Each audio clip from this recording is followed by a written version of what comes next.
Hi friends, నేను Dasharatha from Andhra Pradesh. అలా ఆంధ్రప్రదేశ్ ఇది మన ఛానల్, మనందరి ఛానల్. ఆంధ్రప్రదేశ్లో అసెంబ్లీ వర్షాకాల సమావేశాలు రెండో రోజు జరిగాయి. రెండో రోజు అసెంబ్లీ వర్షాకాల సమావేశాల్లో ముఖ్యమంత్రి నారా చంద్రబాబు నాయుడు సుదీర్ఘ ప్రసంగం చేశారు. ఈ సందర్భంగా గత వైసీపీ పాలనలో జరిగిన లోపాలను ఎత్తి చూపుతూ సరిదిద్దుకునే చర్యలపై దృష్టి సారించారు. ముఖ్యమంత్రి చంద్రబాబు నాయుడు మాట్లాడుతూ గత పాలనలో చిత్తూరు జిల్లాలో చేపట్టిన ఫ్రీ బ్యాలెన్సింగ్ రిజర్వాయర్ ప్రాజెక్టు ఉదాహరణగా చూపారు. వైసీపీ వర్గీయుల ప్రయోజనాల కోసం 2144 కోట్ల వ్యయంతో చేపట్టిన ఈ ప్రాజెక్టులో నిబంధనలు ఉల్లంఘించడంతో ఎన్సీటీ సుప్రీంకోర్టును ఆశ్రయించిందని తెలిపారు. కోర్టు పనులు నిలిపివేయడం కాకుండా 100 కోట్ల జరిమానా విధించిందని, అందులో 25 కోట్లు ప్రభుత్వం ముందుగా చెల్లించాల్సి వచ్చిందని గుర్తు చేశారు. రాయలసీమ లిఫ్ట్ ఇరిగేషన్ విషయంలో ఇలాంటి నిర్లక్ష్యం జరిగినట్లు చంద్రబాబు మండిపడ్డారు. 2019 నుంచి 2024 మధ్య సాగునీటి రంగం ఒక భయంకర పరిస్థితిని ఎదుర్కొందని ఆయన ఆవేదన వ్యక్తం చేశారు. ప్రాజెక్టు గేట్లు గ్రీజ్ కూడా పెట్టలేదనే స్థాయిలో నిర్లక్ష్యం జరిగిందని, కాలువల నిర్వహణ చేపట్టకపోవడంతో పూడికలు తీయక ప్రాజెక్టులు గేట్లు కొట్టుకుపోయాయని ఈ సందర్భంగా ఆయన పేర్కొన్నారు. టెండర్లు పిలిచినా కాంట్రాక్టులు ముందుకు రాని పరిస్థితిని నెలకొందన్నారు. ఈ సందర్భంలో రాష్ట్ర అభివృద్ధికి దోహదం చేసే జీఎస్టీ 2.0 సంస్కరణలను స్వాగతిస్తూ ముఖ్యమంత్రి నారా చంద్రబాబు నాయుడు ప్రవేశపెట్టిన తీర్మానాన్ని ఏకగ్రీవంగా సభ ఆమోదించింది. దేశంలో తొలిసారిగా ఇలాంటి తీర్మానం చేసిన రాష్ట్రంగా ఆంధ్రప్రదేశ్ గుర్తింపు పొందింది. చంద్రబాబు నాయుడు మాట్లాడుతూ రాష్ట్రంలోని ప్రతి ఒక్కరికి ఈ జీఎస్టీ ప్రయోజనాలు చేరాలి, చివరి వ్యక్తికి కూడా ఈ మార్పులు తేవాలి. 2047 నాటికి ఆంధ్రప్రదేశ్ను $2.4 ట్రిలియన్ ఆర్థిక వ్యవస్థగా తీర్చిదిద్దాలన్న లక్ష్యాన్ని ఈ సంస్కరణలు ఎంతగానో దోహదం చేస్తాయని పేర్కొన్నారు. జీఎస్టీ 2.0తో జీవిత బీమా, ఆరోగ్య బీమాలపై గతంలో విధించిన పన్ను పూర్తిగా తొలగించబడిందని, ఇప్పుడు 0% చేరిందని తెలిపారు. నిత్యావసరాల వస్తువులు, సబ్బులు, టూత్పేస్టులు, షాంపులు, నెయ్యి వంటి వాటిపై పన్నులు 5% తగ్గిందని, ఏసీలు, ఫ్రిడ్జ్ల ధరలు కూడా గణనీయంగా తగ్గుతాయని ఆయన స్పష్టం చేశారు. మోడీ ప్రభుత్వం గత 11 ఏళ్లలో తీసుకొచ్చిన సంస్కరణలు గణనీయంగా ఫలితాలిచ్చాయని చంద్రబాబు నాయుడు ఈ సందర్భంగా వివరించారు. ఇండైరెక్ట్ ట్యాక్స్ పేయర్ సంఖ్య 132% పెరిగిందని, జీఎస్టీ రిసీట్స్ 207% పెరిగాయని ఆయన ఉదాహరించారు. సమగ్ర అభివృద్ధి లక్ష్యంగా రాష్ట్ర అభివృద్ధి కోసం నిర్దేశించిన 10 మార్గదర్శక సూత్రాల్లో జీఎస్టీ సంస్కరణలు కీలక పాత్ర పోషిస్తాయని, దసరా నుంచి దీపావళి వరకు ఈ ప్రయోజనాలను ప్రజలకు చేరువ చేసే బాధ్యత మన అందరిపై ఉందని ఈ సందర్భంగా ఈ అసెంబ్లీ సాక్షిగా ఆయన అనేక విషయాలను ప్రస్తావించారు. ఇంకా ఆయన ఏం మాట్లాడారో వారి మాటల్లోనే వినే ప్రయత్నం చేద్దాం. మరింత కలిసాం. Let's go. ప్రధానమంత్రి వాజ్పేయి గారికి మనం అందరం కూడా ఇప్పుడు నేషనల్ హైవేస్ అన్ని కూడా వేసుకుంటున్నాం. అదే స్ఫూర్తిలో ఈ దేశంలో నదుల అనుసంధానం చేయగలిగితే వ్యవసాయానికి పెద్ద ఊతం వస్తుంది, పెద్ద లాభం వస్తుంటే అప్పుడు సురేష్ ప్రభుతో ఒక టాస్క్ ఫోర్స్ వేశారు. అది 2003లో. అంతలో 2004 ఎన్నికలు రావడం, ఆ ఎన్నికలైన తర్వాత ఎన్డీఏ ఓడిపోవడం, దాంతో ఇప్పటికి కూడా చేసుకోలేకపోతున్నాం. అంటే 25-30 ఏళ్ళైనా ఇంకా మనం చేసుకోలేకపోతున్నాం. ఈరోజు ఈ సభ ద్వారా మీ అందరికీ విజ్ఞప్తి చేసేది, ఇటీవల నేను చాలాసార్లు మాట్లాడినప్పుడు ప్రధానమంత్రి గారు కూడా లేదు, కొన్ని రాష్ట్రాలు ముందు వెనకాలన్నాయి, ఈ విభేదాలు ఉన్నాయి, ఎవరైతే చొరవ తీసుకుంటారో వాళ్ళందరూ ముందుకై వెళ్ళి intra linking of rivers in the state చేయండి, మీరు ఏ రాష్ట్రానికి ఆ రాష్ట్రానికి కంప్లీట్ చేయండి, సరైన సమయంలో గంగా కావేరి నదుల అనుసంధానం కూడా టేకప్ చేయొచ్చని వారు సజెషన్ ఇచ్చారు. ఆ స్ఫూర్తితోనే మొదటి రాష్ట్రం నదుల అనుసంధానానికి శ్రీకారం చుడుతున్నాం. అన్ని నదుల అనుసంధానం చేసే బాధ్యత ఎన్డీఏ ప్రభుత్వం తీసుకుంటామని మీ అందరికీ విజ్ఞప్తి చేస్తున్నాను. మొత్తం కలిసి మనకు 40 నదులున్నాయి, 38,457 మైన్ ఇరిగేషన్ ట్యాంక్స్ ఉన్నాయి, 19 లక్షల అగ్రికల్చర్ పంప్ సెట్స్ ఉన్నాయి, 14 లక్షల వాటర్ కన్జర్వేషన్ స్ట్రక్చర్స్ ఉన్నాయి, 106 లక్షల ఎకరాలు ఇరిగేటెడ్ ల్యాండ్ ఉంది. టోటల్ ల్యాండ్ చూస్తే 402 లక్షల ఎకరాలు ఉంటే అందులో 26-27% ఇరిగేటెడ్ ల్యాండ్ ఉండే పరిస్థితి వస్తూ ఉంది. అందుకనే దేశ ఈరోజు మనం ఆలోచించేది, ఒకటి నదుల అనుసంధానం చేయడం, అదే మాదిరిగా ఎక్కడికక్కడ ఇరిగేషన్ ప్రాజెక్ట్స్ అన్నీ పూర్తి చేయడం. ఈరోజు మీరు ఒకసారి చూస్తే తెలుగుదేశం ఆ రోజు ఎన్డీఏ ప్రభుత్వం 14-19 5 సంవత్సరాలు 68,417 కోట్ల రూపాయలు ఖర్చు పెట్టాం. అదొక చరిత్ర, ఒక రికార్డు. వైఎస్ఆర్ కాంగ్రెస్ పార్టీ వచ్చిన తర్వాత 28,376 కోట్లు మాత్రం ఖర్చు పెట్టారు. ఈ సంవత్సరం మళ్ళీ మనం 1 ఇయర్లో 12,454 కోట్ల రూపాయలు ఖర్చు పెట్టాం. ఈ 5 ఏళ్లలో 60,000 కాదు 70,000 కోట్ల కంటే ఎక్కువ ఖర్చు పెట్టి రాష్ట్రంలో అన్ని ప్రాజెక్టులు పూర్తి చేయడానికి ముందుకు పోతామని చెప్పి కూడా నేను మీకు తెలియజేస్తున్నా. ఇంకొక పక్కన అధ్యక్ష, ఈరోజు డిపార్ట్మెంట్ మనస్ఫూర్తిగా అభినందిస్తున్నా. ఫస్ట్ టైం నేను ఎప్పుడు కూడా ఒక డిపార్ట్మెంట్ గట్టిగా చెప్పను, అభినందించను. అలాంటిది ఈరోజు చూస్తే మేజర్ మీడియం ఇరిగేషన్ ప్రాజెక్ట్స్లో 94% రిజర్వాయర్లో నీళ్లు వచ్చే పరిస్థితికి వచ్చింది. మనస్ఫూర్తిగా అభినందిస్తున్నాం. కొత్తగా మన రాష్ట్రం ఏర్పడిన తర్వాత ఫస్ట్ టైం 2017వ సంవత్సరంలో చంద్రబాబు గారి నాయకత్వంలో ఒక నోటిఫికేషన్ ఇచ్చి 303 వెటర్నరీ డాక్టర్ పోస్టులు భర్తీ చేశాం అధ్యక్ష. మళ్ళీ 2018లో కూడా ఇంకొక నోటిఫికేషన్ ఇచ్చి 223 వెటర్నరీ డాక్టర్ పోస్టులు భర్తీ చేశాం అధ్యక్ష. తర్వాత ప్రభుత్వం మారింది, 5 సంవత్సరాలు ఒక్క డాక్టర్ పోస్ట్ కూడా భర్తీ చేయలేదు అధ్యక్ష. మళ్ళీ మేము వచ్చిన తర్వాత ఈ రాష్ట్రంలో ఎన్ని పోస్టులు ఖాళీగా ఉన్నాయి, ఏ విధంగా రిక్రూట్మెంట్ చేయాలని చెప్పి మొత్తం ఒక ప్రణాళిక వేసుకొని ఫైనాన్స్ పంపించాం. ఫైనాన్స్ నుంచి ఆదేశాలు వచ్చిన వెంటనే మొత్తం ఖాళీగా ఉన్నటువంటి డాక్టర్ పోస్టులన్నింటికీ నోటిఫికేషన్ ఇచ్చి భర్తీ చేయడానికి మేము సిద్ధపడుతున్నాం అధ్యక్ష. ఈలోగా ఎక్కడ కూడా పశు వైద్యానికి ఇబ్బంది పడకూడదని ఆల్టర్నేటివ్గా అరేంజ్ చేశాం.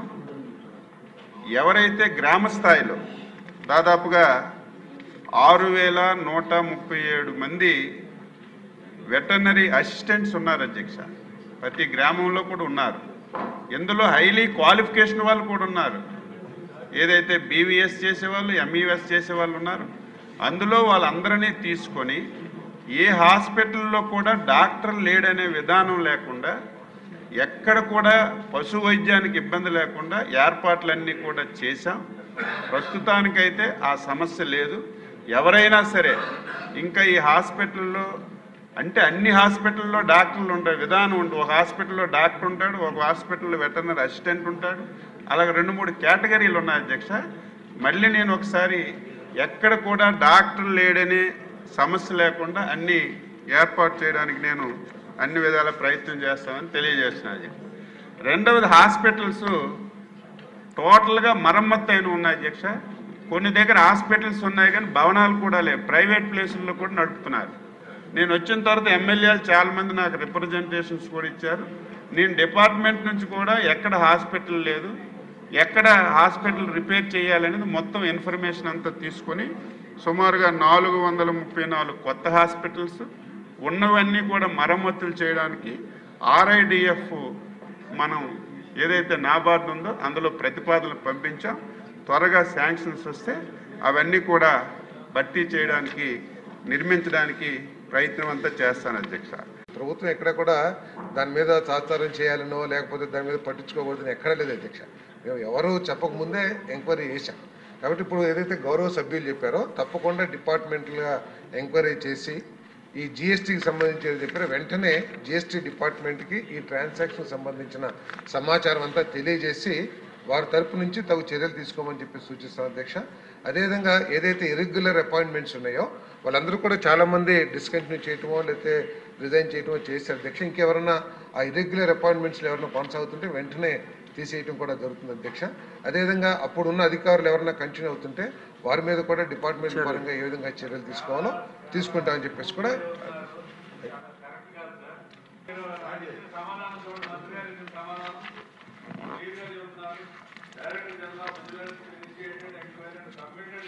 to the government on 21/1/2025 జనవరి నెలలో రిపోర్ట్ సబ్మిట్ చేస్తే ఇంకా వెరిఫై చేస్తున్నాము, చూస్తాము, దాన్ని సిఐడికి పంపించాము అంటే మీరు and clearly said that as per the report, according to the forensic audit, upon verifying the bank statements, it was found that after receiving the amount from the APDC, the firm transferred most of the funds to cast and crew of the Yatra 2. Clear కనపడుతుంది. అవును కనపడుతుందని చెప్పారు. 9 నెలల క్రితం మీకు report వస్తే నేను ఇంకా ఉన్న వాళ్ళు ఎవరైనా ఉంటే తీసేస్తాను, లేకపోతే వాళ్ళ మీద చర్య తీసుకుంటాము. ఏమిటి సార్ ఇది ఈ రకమైన సమాధానం కరెక్ట్ కాదు సార్. ఇంకా అక్కర్లేదండి, మీ సమాధానం స్పష్టంగా చెప్పారు sir. Director general vigilance and enforcement చాలా స్పష్టంగా చెప్పింది ఏమిటంటే ఈ రిపోర్ట్ ఆధారంగా సిఐడి ఎంక్వైరీ వేయండి, సిఐడి ఎంక్వైరీ వచ్చిన తర్వాత చర్యలు తీసుకోవాలి అధ్యక్ష. అవునండి. మీన్ టైం ఏదైతే సభ్యులు చెప్పారో దాని మీద చర్యలు తీసుకుంటుంది ప్రభుత్వం చెప్పాము అధ్యక్ష. తర్వాత డీజీ గారి రిపోర్ట్ వచ్చిన తర్వాత మేము సిఐడి ఎంక్వైరీ వేయకోకుండా దాన్ని డిలే చేయలేదు. మంత్రి గారు శ్రావణ్ కుమార్ గారి ఉద్దేశం చర్యలు తీసుకుంటాం అని మీరు ఒకసారి అంటే ఆయన సాటిస్ఫై తప్పకుండా చర్యలు తీసుకుంటాం. ఎందుకంటే ఇది చాలా అన్యాయం అధ్యక్ష. ఏ ప్రభుత్వంలో జరిగిన విధంగా అప్పుడు తమరందరూ కూడా తెలుసు, ఈ కూటమి ప్రభుత్వం వచ్చిన తర్వాత వాళ్ళు చేసిన దోపిడీలు కానివ్వండి, విధ్వంసాలు కానివ్వండి, లేకపోతే ఆర్థిక ఇర్రెగ్యులారిటీ ఏంటో అవన్నీ ఎంక్వైరీ చేస్తానికి 6 నెలలు పట్టింది అధ్యక్ష. మనం అన్ని వైట్ పేపర్స్ కూడా తయారు చేశాం. కాబట్టి దాని మీద ఎంక్వైరీ చేస్తే తప్పకుండా గట్టిగా చర్యలు తీసుకుంటాం. రిక్రూట్మెంట్స్ కూడా చాలా అన్యాయంగా చేశారు అధ్యక్ష. ఎందుకంటే రూల్స్ ప్రకారం పేపర్ నోటిఫికేషన్ ఇచ్చి రూల్ ఆఫ్ రిజర్వేషన్ అబ్జర్వ్ చేస్తూ అవుట్ సోర్సింగ్ కానివ్వండి, లేకపోతే కాంట్రాక్ట్ సర్వీస్ కానీ తీసుకోవాలి అధ్యక్ష. కానీ గత ప్రభుత్వం ఏం చేసిందంటే న్యూస్ పేపర్స్లో నోటిఫికేషన్ ఇవ్వకుండా వెబ్ నోటిఫికేషన్ ఇచ్చేసి దాదాపు 60 మందికి కనీస అర్హతలు లేకోకుండా, కనీస క్వాలిఫికేషన్ లేకోకుండా వాళ్ళు నియామకాలు చేశారు అధ్యక్ష. ఈ 60 మందే కాకుండా ఒక 19 మందిని సాక్షి మీడియాలో పనిచేసిన వాళ్ళని, అదేవిధంగా ఐప్యాక్లో పనిచేసిన వాళ్ళని, ఐ డ్రీమ్లో పనిచేసిన వాళ్ళని కూడా ఇర్రెగ్యులర్గా రిక్రూట్మెంట్ చేయడం జరిగింది అధ్యక్ష. సో వీటన్నిటి మీద కూడా తప్పుకోకుండా చర్యలు తీసుకుంటామని చెప్పేసి కూడా నేను మనవి చేస్తాను అధ్యక్ష. మరి విజిలెన్స్ రిపోర్ట్ ఏదైతే ఇచ్చారో ప్రాథమికంగా దాని మీద తప్పకుండా డిపార్ట్మెంట్లో ఎంక్వైరీ, ఎందుకంటే సిఐడి ఎంక్వైరీ పెండింగ్లో ఉంది కాబట్టి ప్రాథమిక ఆధారంగా తప్పకుండా బాధ్యులైన అధికారుల మీద చర్యలు తీసుకుంటూ కూడా జరుగుతుంది అధ్యక్ష. అదేవిధంగా జిఎస్టీది ఏదైతే డిపార్ట్మెంట్ టీడీఎస్ కింద రికవరీ చేశారో ఆ అమౌంట్ని ప్రభుత్వం జిఎస్టీకి చెల్లించింది అధ్యక్ష. తప్పకుండా జిఎస్టీ కట్టకపోతే జిఎస్టీ నిబంధనల ప్రకారం తప్పకుండా చర్యలు తీసుకుంటాం అధ్యక్ష. దానికి జిఎస్టీ డిపార్ట్మెంట్ ఏదైతే ఉందో, ఎందుకంటే ఎప్పుడైతే ఈ డిపార్ట్మెంట్ డిజిటల్ కార్పొరేషన్ 2% కట్టిందో వాళ్ళకి సమాచారం వెళ్ళిపోతుంది కాబట్టి అక్కడి నుంచి పేమెంట్ చేయకపోతే వారి మీద చర్యలు తీసుకుంటాం. అంతేకాకుండా ఈ డిజిటల్ కార్పొరేషన్ తరపు నుంచి కూడా మరి దాన్ని పర్స్యూ చేసి వారి మీద చర్యలు తీసుకుంటానికి కూడా ఆర్డర్స్ ఇస్తామని చెప్పేసి కూడా మనం చేస్తాం అధ్యక్ష. ఇదే మంత్రి గారు అంటే వారు అనేది ఏంటంటే సిఐడికి ఇస్తే మరి ఆయనకు తెలిసిన పాస్ట్ ఎక్స్పీరియన్స్ 15 సంవత్సరాలుగా అంతులేని డిలే అవుతుంది కాబట్టి మీరు ఏదైనా ఒక షెడ్యూల్ ఇచ్చి ఈ టైంలోగా అవ్వాలి అని చెప్పి మీరు అవసరమైతే వాళ్ళతో ఒక సమావేశం అయ్యి ఈ రకంగా ప్రశ్న వచ్చింది, సో మీరు టైం బౌండ్ అవ్వాలి అని చెప్పి మీరు ఏదైనా చేసి మళ్ళీ కొంచెం ఫాస్ట్గా అయ్యేలాగా. తప్పకుండా అధ్యక్ష. ఏదైతే జిఎస్టీకి సంబంధించి ఈ ఇర్రెగ్యులర్ పేమెంట్స్ సంబంధించి చెప్పారో వెంటనే డిపార్ట్మెంట్ చర్యలు తీసుకుంటానికి అధ్యక్ష ఆర్డర్స్ ఇస్తాము. అదేవిధంగా జిఎస్టీ పేమెంట్స్కి సంబంధించి ఏదైతే గౌరవ సభ్యులు ఏమైతారో అవసరమైతే జిఎస్టీ సంబంధిత అధికారులతో కూడా మాట్లాడి వాళ్ళు పేమెంట్ చేసింది లేనిది అవన్నీ కూడా ఎంక్వైరీ చేసి వారి మీద కూడా చర్యలు తీసుకునే విధంగా అవసరమైతే రికవరీ చేయడానికి ఏదైనా అవకాశాలు ఉంటే ఆ ప్రొసీడింగ్స్ కూడా స్టార్ట్ చేస్తాం అధ్యక్ష. కానీ ఏదైనా కానీ ఫైనల్ యాక్షన్ తీసుకోవడానికి సిఐడి రిపోర్టు అనేది కావాల్సిన అవసరం ఉంది. ఎందుకంటే డీజీ గారే సిఐడి ఎంక్వైరీకి ఆదేశించారు కాబట్టి, సూచన చేశారు కాబట్టి ఆ రిపోర్ట్ వచ్చిన తర్వాత కరెక్ట్ విజిలెన్స్ వాళ్ళు సిఐడికి చెప్పి సిఐడి వాళ్ళు ఇంకో పోలీస్కి అప్పుడు చెప్పి ఇది ఇట్ కాంట్ గో ఆన్. అంటే ప్రాథమికంగా ఏదైతే చెప్పారో విజిలెన్స్ రిపోర్ట్లో దాని మీద చర్యలు వెంటనే ప్రారంభిస్తారు. ఐటీఐ కంపెనీస్ కానీ లోకల్ కానీ ఆ స్కిల్ సెట్స్ ఇంప్రూవ్ చేసుకొని లోకల్ ఏదైతే ఇండస్ట్రీస్ పెడుతున్నారో వాళ్ళతో మాట్లాడి ఐటీఐ కంపెనీస్ ఐటీఐ స్కూల్ కాలేజెస్తో లింక్ చేసి ఆ స్కిల్స్ ఇంప్రూవ్ చేస్తే ఖచ్చితంగా వాళ్ళు జాబ్స్ ఆపర్చునిటీస్ వచ్చేదానికి అవకాశం ఉంటుంది. ఇదే కాకుండా డిగ్రీ చదివేది కానీ లేకపోతే బీఎస్సీలు కానీ ఇంకా ఇట్లాంటివి ఏమన్నా ఉన్నా లోకల్ ఏదైతే పెద్ద కంపెనీస్ వస్తాయో అట్లా వాళ్ళకి లింక్ చేస్తాము. దాంట్లో ఏమాత్రం సందేశం లేదు. అలాగే ఇది చెప్పారు అధ్యక్ష, ఇండస్ట్రీస్గా వాళ్ళు ల్యాండ్స్ తీసుకుంటున్నారు, వాళ్ళు ఏం స్టార్ట్ చేయటం లేదని చెప్పి అది ఆల్రెడీ క్లారిఫై చేసాం. నోటీసెస్ డిపిఆర్ ప్రకారం చేయకపోతే నోటీసులు ఇచ్చి దాని మీద సీరియస్గా వర్కౌట్ చేస్తున్నాము. ఎన్ని నోటీసులు ఇచ్చినాము, ఏం క్లారిఫికేషన్స్ కావాలో అది కూడా తొందరలో సభ్యులకి ఎన్ని జరిగింది ఏం కావాలంటే వాళ్ళకి క్లారిఫికేషన్ ఇవ్వాలంటే డీటెయిల్గా ఇస్తాం.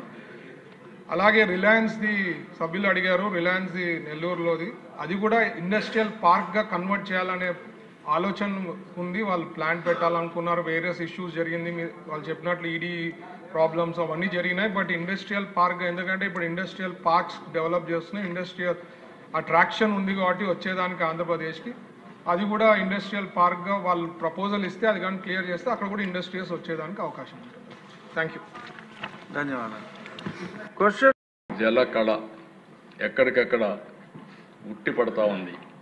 ఈరోజు మనం చూస్తే ఇప్పటికిక్కడ చూసినప్పుడు 1048 టీఎంసీ నీళ్లున్నాయి, 80%.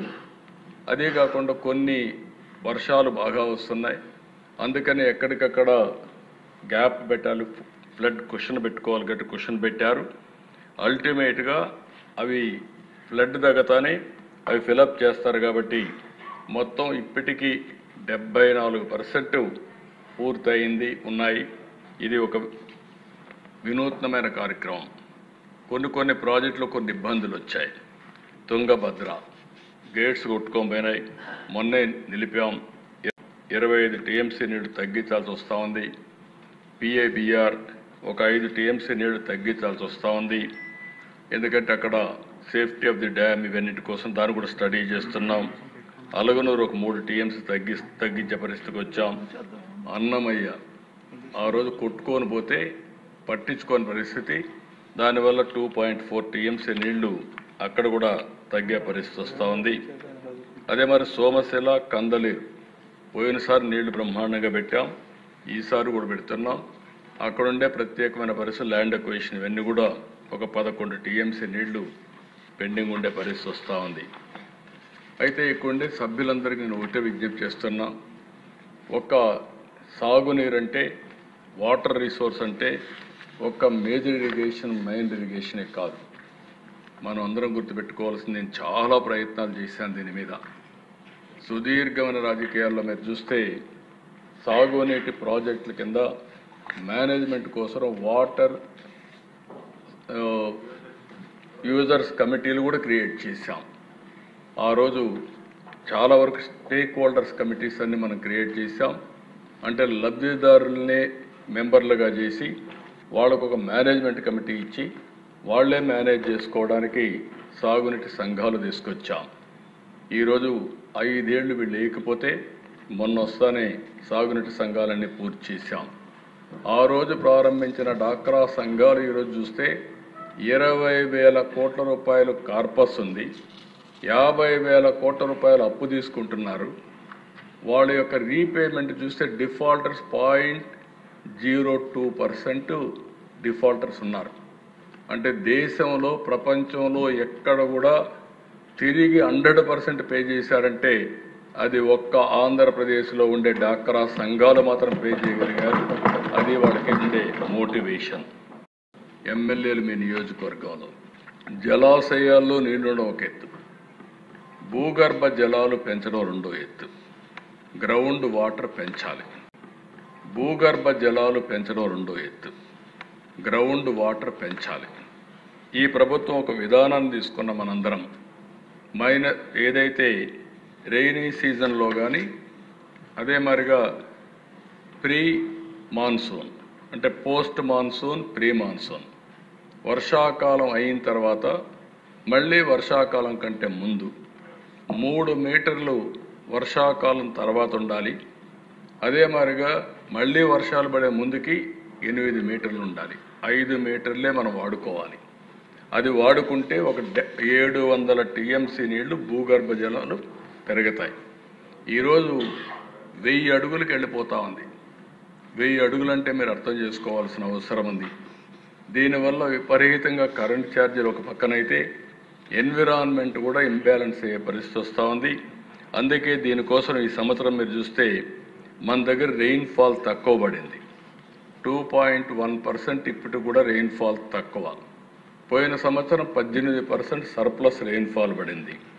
అయితే ఈరోజు ఇక్కడ రాష్ట్రంలో చూసినప్పుడు లాస్ట్ ఇయర్ కంటే 1.25 మీటర్స్ గ్రౌండ్ వాటర్ పెరిగింది.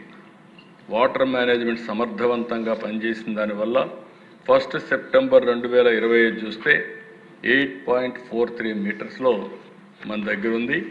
కానీ ఇంకా కొంత రెయినీ సీజన్ ఉంది. అల్టిమేట్గా ఇది 7, 8కు వస్తుంది, 7కో 6కో వస్తుంది. కానీ మన ఉద్దేశం +3 రావాలనేది మన ఉద్దేశం. దీనివల్ల మీరు చూసినప్పుడు ఈరోజు మనకు నీళ్ళన్నీ కూడా 697 టీఎంసీ నీళ్లు 1 డిసెంబర్కి మనకు అవైలబిలిటీలో ఉన్నాయి. లాస్ట్ ఇయర్ అయితే 509 ఉన్నాయి. 188 టీఎంసీ అదనంగా ఈ సంవత్సరం మనం భూగర్భ జలాలు పెంచుకోగలిగాం. రెండోది సాయిల్ మాయిశ్చర్ కూడా. ఈ విషయం కూడా మీరు గుర్తుపెట్టుకోవాలి. భూమి తేమ ఉంటే నీళ్లు తక్కువ అవసరం అవుతాయి. భూగర్భ జలాలుంటే భూమి ఒక జలాశయంగా తయారవుతుంది. అందుకనే ఇక్కడ చూసినప్పుడు 18 సెప్టెంబర్కి 2025లో 84.51% మాయిశ్చర్ హోల్డింగ్ కెపాసిటీ వచ్చింది. దీనివల్ల అదనంగా 625 టీఎంసీ నీళ్లు మనకు అందుబాటులోకి వచ్చే పరిస్థితికి వస్తుంది. అంటే లాస్ట్ టైం కంటే కూడా లాస్ట్ టైం 559 ఉంది, ఈసారి 625 ఉంది. అంటే ఈ విషయం ఎందుకు చెప్తున్నానంటే మీ నియోజకవర్గాలకు సంబంధించి మీకు ఒక బాధ్యత అప్పచెప్తున్నాం. ఒకటి జలాశయాలుంటే జలాశయాలు నింపుకోవడం, మైన్ ఇరిగేషన్ ట్యాంక్స్ అన్నీ కూడా పూర్తిగా వాటర్ మేనేజ్మెంట్లో అన్ని మైన్ ఇరిగేషన్ ట్యాంక్స్కి నీళ్లు ఇవ్వడం. ఇది అయిన తర్వాత ఎక్కడికక్కడ భూగర్భ జలాలు పెంచే బాధ్యత కూడా తీసుకోవడం.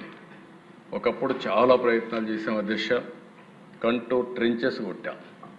ఫారెస్ట్ చుట్టుపక్కల అంతా కూడా ట్రెంచెస్ కొట్టి అక్కడి నుంచి ఫారెస్ట్ ఏరియాలో ఎక్కడికక్కడ చెక్ డ్యాములు కట్టాం. ఎందుకంటే అడవి ప్రాంతంలో కూడా వచ్చే నీళ్ళన్నీ అక్కడే మనం కానీ భూగర్భ జలాలుగా ఇంకించగలిగితే ఆ ప్రాంతం అంతా కూడా గ్రౌండ్ వాటర్ టేబుల్ పెరుగుతుందనే ఉద్దేశంతో మనం అలాంటి కార్యక్రమాలన్నీ చేశాం. అదే సమయంలో నేను మిమ్మల్ని కోరేది ఫామ్ పాండ్స్. ఒక్క అనంతపూర్లో 10 లక్షల ఫామ్ పాండ్స్ కట్టాం. 14 లక్షల స్ట్రక్చర్స్ అన్నీ ఈరోజు ఉన్నాయంటే ఆ రోజు చేసినట్టువన్నీ వచ్చాయి. ఇవన్నీ కూడా మళ్ళీ కోరుతున్నా అన్ని స్ట్రక్చర్ని ప్రాపర్గా మేనేజ్ చేయడం. ఎప్పుడు కూడా అధ్యక్ష ఒక్క విషయం మనందరం గుర్తుపెట్టుకోవాల్సిన అవసరం ఉంది. నీళ్లు లేనప్పుడు బాధపడడం కంటే నీటిని సమర్థవంతంగా మనం మేనేజ్ చేసుకోగలిగితే కరువు అనే మాట రాదు. ఈరోజు అసెంబ్లీలో చెప్తున్నా నా రాజకీయ అనుభవంతో తప్పకుండా ఆంధ్రప్రదేశ్ రాష్ట్రాన్ని డ్రౌట్ ప్రూఫ్ రాష్ట్రంగా, కరువు రహిత రాష్ట్రంగా తయారు చేసే బాధ్యత ఈ రాష్ట్ర ప్రభుత్వం తీసుకుంటామని కూడా మీకు హామీ ఇస్తున్నా. Left main canal, Uttarandhra Sujala Sravanthi, దీనివల్ల వంశధార వరకు ఈ నీళ్లు పోయే అవకాశం వస్తుంది. అలాంటి ప్రాజెక్ట్ని ఈ సంవత్సరం మళ్ళీ స్ట్రీమ్లైన్ చేసిన తర్వాత 960 కోట్లతో టెండర్లు పిలిచాం. ఇది 75% వర్క్లు కూడా పూర్తయినాయి. తొందరలోనే దీన్ని పూర్తి చేసి ఉత్తరాంధ్రకు నీళ్ళు ఇచ్చే బాధ్యత ఈ ప్రభుత్వం తీసుకుంటాం. అక్టోబర్లోనే అనకాపల్లి వరకు ఈ నీళ్లు పాయకరావుపేట అనకాపల్లి వరకు ఈ నీళ్లు తీసుకుపోయే బాధ్యత తీసుకుంటామని చెప్పి కూడా నేను మీకు తెలియజేస్తున్నా. అదే మరి అధ్యక్ష 1 లక్ష ఎకరాలకు గాను 87,000 ఎకరాలు ల్యాండ్ అక్విజిషన్ చేశాం. అదే మరిగా ఒకేసారి 894 కోట్ల రూపాయల ప్రాజెక్టు డిస్ప్లేస్డ్ ఫ్యామిలీస్ డబ్బులు ఇచ్చాం. అన్నీ కూడా సిద్ధం చేసి వీలైనంత తొందరలో, అంటే నేను చెప్పిన ప్రకారం 2027కి ఇది పూర్తి చేస్తాం. ఈ పనులన్నీ మీరు చూసినప్పుడు మీకు ఒక ఐడియా వస్తుంది. ఇది new diaphragm wall works are in progress, ground improvements by vibro compaction works are అన్నీ కూడా ప్రోగ్రెస్లో ఉన్నాయి. Next picture. ఇది ఇంకొక వ్యూ అధ్యక్ష. ECRF dam gap 1 rockfill embankment works are in progress. ఇది coffer dam buttress works completed. Next ఇది కూడా canal excavation in deep cut portion 112 నుంచి 113 కిలోమీటర్లు Polavaram left main canal. Next ఇక్కడ మీరు ఒకసారి చూస్తే దిశ లెఫ్ట్ మెయిన్ కెనాల్ పూర్తవుతుంది. రైట్ మెయిన్ కెనాల్ మీరు చూసినప్పుడు పట్టిసీమ లిఫ్ట్ ఇరిగేషన్. ఇది ఓసారి అనిపిస్తుంది దిశ కొంతమంది ఎన్ని విధాలు అడ్డం పడతారో ఇది ఒక ఉదాహరణ. నేను వాళ్ళ మాటలు కూడా మీకు ఒకసారి వినిపిస్తాను. ఆ రోజు అధ్యక్ష పోలవరం రావడానికి 4-5 ఏళ్ళు పడుతుంది. కానీ కృష్ణా డెల్టాకు నీళ్లు లేవు, రాయలసీమకు నీళ్లు లేవు. ఈ ప్రాజెక్ట్ని 1425 కోట్లతో పోలవరం రైట్ మెయిన్ కెనాల్కి మనం ఆ రోజు కనెక్ట్ చేశాం. అది మీరు చూస్తే 1 టీఎంసీ నీళ్ళని కనెక్ట్ చేశాం. ఈ 10 సంవత్సరాల్లో 439 టీఎంసీ నీళ్లు కృష్ణా డెల్టాకు తీసుకొచ్చాం. ఇక్కడ వాడే నీళ్ళన్నీ శ్రీశైలంలో పొదుపు చేసి అక్కడి నుంచి రాయలసీమకు అంద్రి, నీవా, గాలేరు, నగిరి లేకపోతే రాయలసీమ అంతా నీళ్లు వచ్చాయంటే ఇక్కడ పొదుపు చేసిన నీళ్లు అక్కడ రిలీజ్ చేశాం. దానివల్ల రాయలసీమ బ్రహ్మాండంగా ముందుకొచ్చే పరిస్థితి వచ్చింది. నెక్స్ట్ ఇది ఆ రోజు ఇనాగ్రేట్ చేసిన ప్రాజెక్ట్ ఇది. నెక్స్ట్ ఇక్కడ చూసే దేశ ఎంత ఆనందం కలుగుతుందంటే ఆ జలాలు చూసినప్పుడు, ఆ నీళ్లు చూసినప్పుడు మనసు ఉప్పొంగే పరిస్థితి వస్తుంది. అది ఓసారి చరిత్ర. ఇలాంటి పనులు చేసి మంచి పేరు తెచ్చుకోకుండా వీటికి అడ్డం పడి చెడు పేర్లు తెచ్చుకునే వ్యక్తుల్ని ఏమనాలి నాకైతే అర్థం కాదు అధ్యక్ష. ఇది 1 year కాదు, 2020కి పూర్తి కావాల్సిన ప్రాజెక్టు 7 సంవత్సరాలు. ఇప్పుడు 2027కి పూర్తి చేసే బాధ్యత. ప్రారంభించింది మనమే, వీళ్ళు చెడగొట్టారు, మళ్ళీ కరెక్ట్ చేసి జాతికి అంకితం చేసే బాధ్యత ఎన్డీఏ ప్రభుత్వానికి వచ్చిందంటే అది పూర్వజన్మ సుకృతంగా భావిస్తున్న దిశ. లిఫ్ట్ కూడా ఆపేశారు, అది వాడలేదు దిశ. వీళ్ళ అహంభావం మీరు ఒకసారి చూస్తే ఆ లిఫ్ట్ను కూడా వాడకుండా ఆ లిఫ్ట్ వాడితే వీళ్ళకి నామోషి అధ్యక్ష. మీరు చూస్తే 21 అధ్యక్ష 1.6 టీఎంసీ వాడారు, 22 వాళ్ళ, 23లో కరువు వస్తే ఇంకా వాడకపోతే తంతారనే ఉద్దేశంతో 58 టీఎంసీ తీసుకొచ్చారు. అంటే ఒక భేషజం అధ్యక్ష. అంటే ప్రభుత్వ ఆస్తులు ఇవి. ప్రభుత్వ ఆస్తులు పెట్టుబడులు పెట్టిన తర్వాత దుర్వినియోగం చేసే అధికారం ఎవరికీ లేదు. వీళ్ళకేంటి, అది కానీ వాడితే నాకు పేరు వస్తుంది, నాకు పేరు రాకూడదంటే దాన్ని వాడకుండా ఉండాలి. అందుకని అధ్యక్ష ప్రజా వేదికను కూల్చారంటే అది శాశ్వతంగా అట్లనే గుర్తుంటుంది. విధ్వంసంతో ప్రారంభించారు, విధ్వంసంతోనే చరిత్రలో మిగిలిపోయే పరిస్థితి కూడా వచ్చారు. చాలా సమస్యలు ఉన్నాయి ప్రాజెక్టులో, మామూలు సమస్యలు కాదు. ల్యాండ్ ఎక్విజిషన్ సమస్యలు, కాంట్రాక్టర్ లిటిగేషన్, దారిలో రైట్ మెయిన్ కెనాల్లో లిటిగేషన్, ఇవన్నీ కూడా 1 by 1 అన్నీ అధిగమిస్తూ వచ్చాం. 72% పూర్తి చేశాం 19కి. 2019కి 72% పూర్తి చేసి డయాఫామ్ వాల్ 100% చేశాం. స్పిల్వే 100% చేశాం. స్పిల్వే కాంక్రీట్ 82% చేశాం. ఫ్యాబ్రికేషన్ ఆఫ్ గేట్స్ 100% చేశాం. ఇంకో పక్క 75% స్పిల్ ఛానల్ వర్క్స్ అయినాయి, 70% కాఫర్ డ్యామ్ వర్క్స్ అన్ని పూర్తయినాయి, 80% అది పవర్ హౌస్ ఎక్స్క్లేవేషన్ వర్క్స్ అన్ని పూర్తయినాయి. ఆర్ఎంసి 100% చేసి 88% ఎర్త్ వర్క్, లైనింగ్ అన్నీ కూడా మనం పూర్తి స్ట్రక్చర్స్ అన్ని పూర్తి చేసాం. అదే మరి ఎల్ఎంసి 91% పూర్తి చేసి ఎర్త్ వర్క్ 70%, లైనింగ్ 56% పూర్తి చేశాం. కానీ ఒక్కసారి మీరు చూస్తే దేశం 32,215 క్యూబిక్ మీటర్లు కాంక్రీట్ ఒకే రోజు చేసి గిన్నెస్ రికార్డు కూడా ఎక్కాం. ఇవన్నీ చేసిన తర్వాత దురదృష్టం 2019 ఎన్నికల్లో ఓడిపోవడం. ఓడిపోయినప్పుడు వీళ్ళు చేసిన విన్యాసంతో మొత్తం ప్రాజెక్టే మళ్ళా మొదటికొచ్చే పరిస్థితికి వచ్చింది. ఆ రోజు మీరు చూస్తే 1924 దిశ మొత్తం వీడు ఖర్చు పెట్టింది సివిల్ వర్క్స్ పైన 3.84%, ల్యాండ్ ఎక్విజిషన్ ఆర్ఆర్ పైన 3.88%. ఈరోజు మళ్ళీ మనం వచ్చిన తర్వాత దీన్ని లైన్లో పెట్టాం. ఈరోజు గర్వంగా చెప్తున్నా 86.1% సివిల్ వర్క్స్ పూర్తయినాయి. R&R కూడా పూర్తి చేస్తున్నాం. 2027 డిసెంబర్ నాటికి పూర్తి చేసి జాతికి అంకితం చేసే బాధ్యత ఈ ప్రభుత్వం తీసుకుంటాం.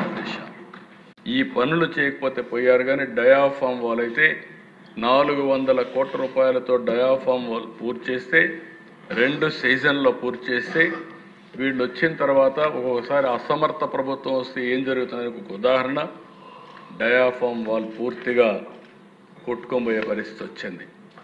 ఎక్స్పర్ట్స్ అంతా అధ్యయనం చేశారు, ఇంటర్నేషనల్ ఎక్స్పర్ట్స్ అధ్యయనం చేశారు.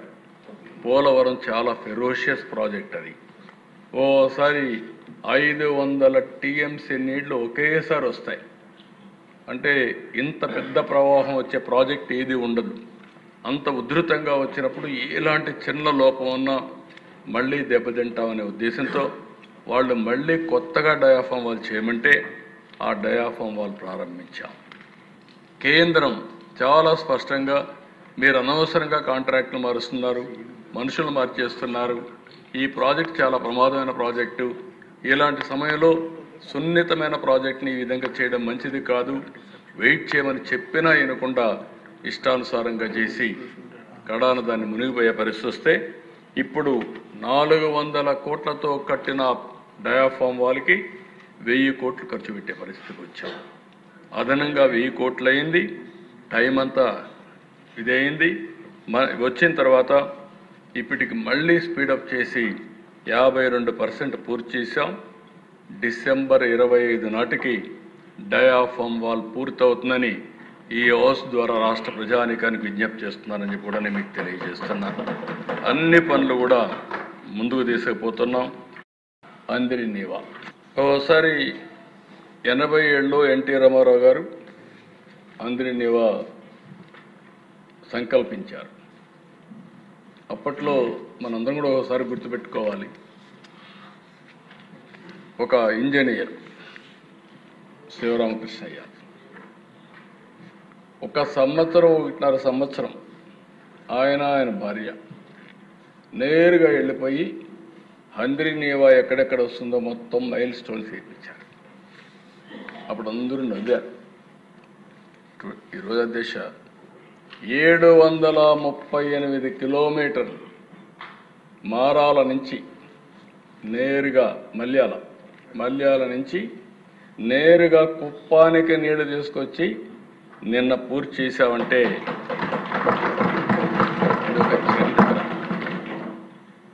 ఒకటి రెండు కాదు దిశ. ఇవి 738 కిలోమీటర్లు లాంగెస్ట్ ఇన్ ఏషియా. రెండో పక్కన చాలా లిఫ్ట్లు ఉన్నాయి. హైట్ అంతా కూడా మనం లిఫ్ట్ చేసి మొత్తం తీసుకొచ్చాం. దీంట్లో కూడా పెద్ద డ్రామాలు చేసే పరిస్థితికి వచ్చారు. ఇది 11 మార్చి 96 నేనే ఫౌండేషన్ వేసాను. ఎన్టీ రామారావు గారు సంకల్పించారు, ఫౌండేషన్ నేనే వేసా. జీడిపల్లి దగ్గర ఇక్కడ పయ్యవల కేశవ్ ఉన్నాడు, ఆయన కాన్స్టిట్యున్సీలో నేను ఆ రోజు ఫౌండేషన్ వేసా. అలాంటిది వీళ్ళు వచ్చిన తర్వాత నిలిపేస్తే 6000 క్యూసిక్స్ ఆఫ్ వాటర్కి మేము తెస్తామని హామీ ఇచ్చి ₹1 ఖర్చు పెట్టలేదు. వస్తానే 100 రోజుల్లో 3800 కోట్ల రూపాయలు శాంక్షన్ చేసి 3850 క్యూసిక్స్ ఆఫ్ వాటర్ ఆ కాలువలో పారిస్తున్నాంటే కడకు పులివెందలకు కూడా ఒక చెరువుకు నీళ్లు ఇవ్వాలని మా ఎన్డీఏ లీడర్స్ అందరూ అయితే ఆ పులివెందలకు కూడా నీళ్లు మనమే ఇచ్చాం అధ్యక్ష. ఆ చెరువుకు కూడా నీళ్ళు ఇచ్చే పరిస్థితికి వచ్చాం. అలాంటివన్నీ కూడా మనం చేసినప్పుడు ఒక సాటిస్ఫాక్షన్ అధ్యక్ష. ఈరోజు మీరు చూస్తే దీని మీద 13,000 కోట్ల రూపాయలు ఇప్పటికే ఖర్చు పెట్టాం. 13,000 కోట్లు ఖర్చు పెట్టాం.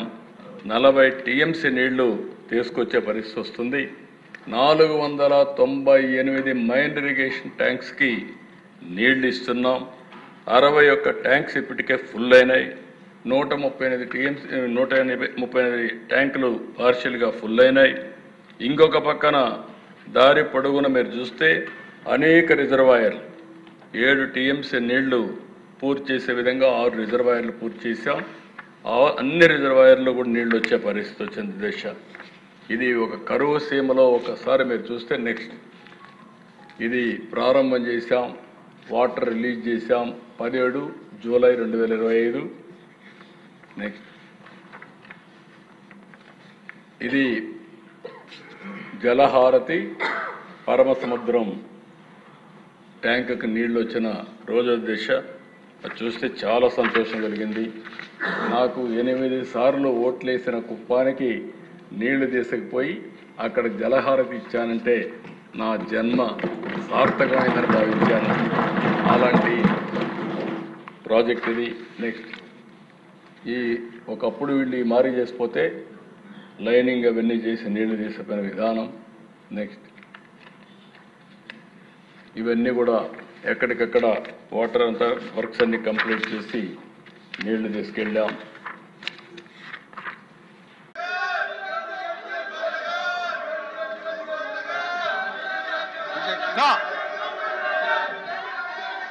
కూర్చోవాలి, దయచేసి కూర్చోవాలి, ప్లీజ్ కూర్చోవాలి. నా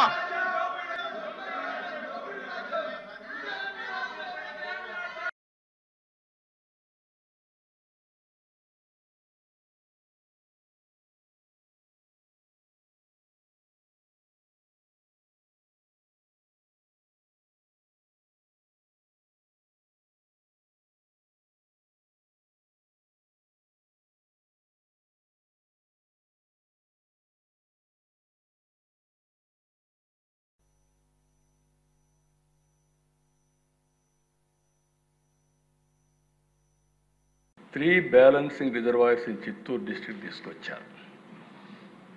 ఇది ఒకటి Mudiveedu 2 TMC, నేతిగుంటపల్లి 1 TMC, Avulapalli 3.5 TMC.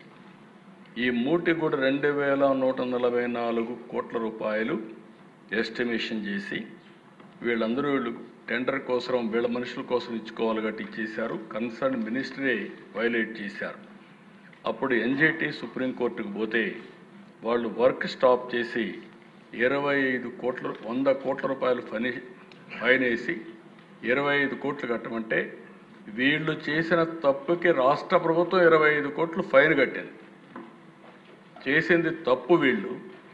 ఆ తప్పుకి రాష్ట్ర ప్రభుత్వం ఎన్జిటికి చెప్పారు కాబట్టి కంపల్సరీ కట్టాల్సి వస్తే కట్టారు. రెండోది రాయలసీమ లిఫ్ట్ ఇరిగేషన్, ఇది కూడా ఇదే మాదిరిగా చేసి ఎన్జిటికి పోతే వర్కే నిలిపేశారు. 923 కోట్ల రూపాయలు డబ్బులు ఖర్చు పెట్టారు. ఎన్జిటి కోర్టు ఆర్డర్ చేసింది, ముందు ఎన్విరాన్మెంట్ క్లియరెన్స్ అవన్నీ తీసుకుంటే తప్ప మీకు చేయడానికి లేదని. అది కూడా వేస్ట్, ఆ ప్రాజెక్ట్ అంతా నిలిచిపోయే పరిస్థితి వచ్చింది. నేను ముందే చెప్పాను 6300 క్యూసెక్స్ కోసం 6182 కోట్ల రూపాయలు అందరినేవకు శాంక్షన్ చేసి ₹1 ఖర్చు పెట్టలేదు. ప్రకాశం ఇక్కడే మొత్తం 2020లో ఒక ఆర్డర్ ఇష్యూ చేశారు. 204 కోట్ల రూపాయలు ఖర్చు పెట్టి అది కూడా 2 న్యూ బ్యారేజ్ కడతామని, కృష్ణాలో ప్రకాశం బ్యారేజ్ కంటే కిందన కడతామంటే అది కూడా ₹1 ఖర్చు పెట్టలేదు. అంటే చెప్పడం చాలా ఈజీ, చేయడం చాలా కష్టం. అందుకే ఈరోజు హామీ ఇస్తున్నా, ఏ పని చేసినా ఈ ప్రభుత్వం ప్రాధాన్యత కార్యక్రమంలో చేస్తాం. చెప్పింది చెప్పిన టైంకి చేయడం మనం ఒక బాధ్యతగా తీసుకుంటామని మరొకసారి మీ అందరికీ హామీ ఇస్తున్నా. 1924 చాలా భయంకరమైన పరిస్థితి. కెనాల్స్ ఏవి మెయింటైన్ చేయలేదు, ₹1 ఖర్చు పెట్టలేదు. బండ్స్ సరిగా మెయింటైన్ చేయలేదు. ఫ్లడ్ బ్యాంక్స్ అన్నీ దెబ్బతిన్నాయి, స్లూయిస్ దెబ్బతిన్నాయి, గేట్లు దెబ్బతిన్నాయి, ట్రైన్స్ అన్నీ కూడా పూడికి దీక. చాలా వరకు కోస్టల్ ఏరియాలో అయితే ఎక్కడికక్కడ వరదలు పడితే ముంపుకు గురయ్యే పరిస్థితి. ఇవన్నీ కాకుండా దశ పించ అన్నమయ్య ప్రాజెక్టులు కొట్టుకోబోతే వాళ్ళని పరామర్శించిన పరిస్థితి. గుండ్లకమ్మ పులిచెంతల గేట్లు పోతే ఒకసారి గుండ్లకమ్మ గేటు పోతే సరిగా డబ్బులు ఇవ్వకపోతే రెండోసారి టెండర్ పిలిస్తే కాంట్రాక్టర్ రాని పరిస్థితి. అంటే గేటుకు కూడా కాంట్రాక్టర్ రాలేదు అంటే బకాయిలు పెట్టి మీరు ఇవ్వరు, ఈ ప్రభుత్వం పైన మాకు నమ్మకం లేదని రాని పరిస్థితి. ఇలాంటివన్నీ కూడా ఇంకొక పక్కన మనం వస్తానే మీరు చూస్తే చాలా బ్యాక్ లాగా ఉందండి. అప్పుడు చేయని పనులన్నీ ఇప్పుడు చేసే పరిస్థితికి వచ్చాం. వస్తానే 796 వర్కులు 80 కోట్ల రూపాయలు ఖర్చు పెట్టి పూర్తి చేశాం. 7174 వర్కులు 345 కోట్లు పూర్తి పెట్టి వర్క్ స్టార్ట్ చేసి కంప్లీట్ చేశాం వేరియస్ స్టేజెస్లో. 2316 వర్కులు 284 కోట్ల రూపాయలతో అవి కూడా పూర్తి చేసే పరిస్థితికి వస్తున్నాం. 643 వర్కులు 107 కోట్ల రూపాయలు ఖర్చు పెట్టాం. ఎప్పుడు కూడా అధ్యక్ష ఒక ఆస్తిని క్రియేట్ చేయడం ఎంత ముఖ్యమో ఆ ఆస్తిని మెయింటైన్ చేయడం కూడా అంతే ముఖ్యం. నేను నా కళ్ళారా చూశాను. ఫస్ట్ కడియం ప్రాజెక్ట్, నేను ముఖ్యమంత్రిగా ఉన్నాను, వరదలు వచ్చాయి, గేట్ సరిగా ఆ రోజు మా వాళ్ళు మెయింటైన్ చేయలేకపోయారు. వరద వస్తే గేట్లు తీస్తే గేట్ రాలేదు. గేట్లు రాకపోతే ఆ నీళ్లన్నీ కూడా ప్రాజెక్టుల పైన ప్రవహించాయి. పెద్ద పెద్ద చెట్లు, అటవీ ప్రాంతం అది, చెట్లన్నీ వచ్చాయి. ఆ చెట్లన్నీ కూడా ఆ ప్రాజెక్టు మీద దూకెళ్లే పరిస్థితికి వచ్చింది. అది చూసినప్పుడు నాకు అనిపించింది ఒక మాన్యువల్ తయారు చేశాం. అప్పటి నుంచి గేట్లు ఎట్లా మెయింటైన్ చేయాలి, డ్యామ్ ఎట్లా మెయింటైన్ చేయాలి, మెయింటెనెన్స్ ఎట్ట పెట్టాలని అన్ని వర్కులకు కూడా డబ్బులు పెట్టి అక్కడి నుంచి ఒక మాన్యువల్ తయారు చేశాం. అలాంటిది 5 సంవత్సరాలు మొత్తం ఇవన్నీ కూడా మెయింటైన్ చేయకుండా చాలా ఇబ్బందులు కలిగిస్తే మొన్న తుంగభద్ర డ్యామ్ 33 గేట్లు దెబ్బతిన్నాయి. ఆ 33 గేట్లన్నీ కూడా ఇక్కడ కన్నయ్య నాయుడు ఉంటే పంపించాం. ఆయన అడ్డం పడి మొత్తం అన్ని చేశాడు. అయినా కూడా 22 టీఎంసీ నీళ్లు పెట్టుకోలేకపోతున్నాం. నెక్స్ట్ సీజన్కి అవి కూడా పూర్తి అవుతాయి. ఇంకొక పక్కన శ్రీశైలం డ్యామ్ 204 కోట్లతో స్పిల్వే ప్రొటెక్షన్ కోసం వర్కులకు టెండర్ పిలిచాం. అవి కూడా తొందరలోనే కంప్లీట్ చేస్తాం. ఇంకొక పక్కన మన కాటన్ బ్యారేజ్, ఇక్కడ కూడా మీరు ధవళేశ్వరం 150 కోట్లు ఖర్చు పెట్టి అక్కడ కూడా గేట్స్ అవన్నీ రీప్లేస్ చేయాలి, అవన్నీ కూడా చేస్తాం. గుండ్లకమ్మ పూర్తి చేశాం. సోమశిల ఇది కూడా రిపేర్లు ఉన్నాయి, గేట్స్ ఇవన్నీ కూడా అవి కూడా నెక్స్ట్ సీజన్కి అంతా పూర్తి చేస్తాం. ఇవన్నీ కూడా చేసే అధ్యక్ష ఈరోజు మీరు చూసినప్పుడు వీళ్ళు చేసినన్నీ కూడా భయంకరమైన పనులుంటే అవన్నీ పూర్తి చేస్తే బుడమేరు ఒక పిక్చర్ ఇది. ఆ తర్వాత మిగిలినటన్నీ కూడా వీడ్ రిమూవల్, జీడిఎస్, ఇంకొక పక్కన ఆ పక్కన చూస్తే కాలువ ఇప్పటికీ నాకు సాటిస్ఫాక్షన్ లేదు, ఇంకా చాలా చేయాలి. ఇవి ఓవరాల్గా చేసిన పనులు అధ్యక్ష.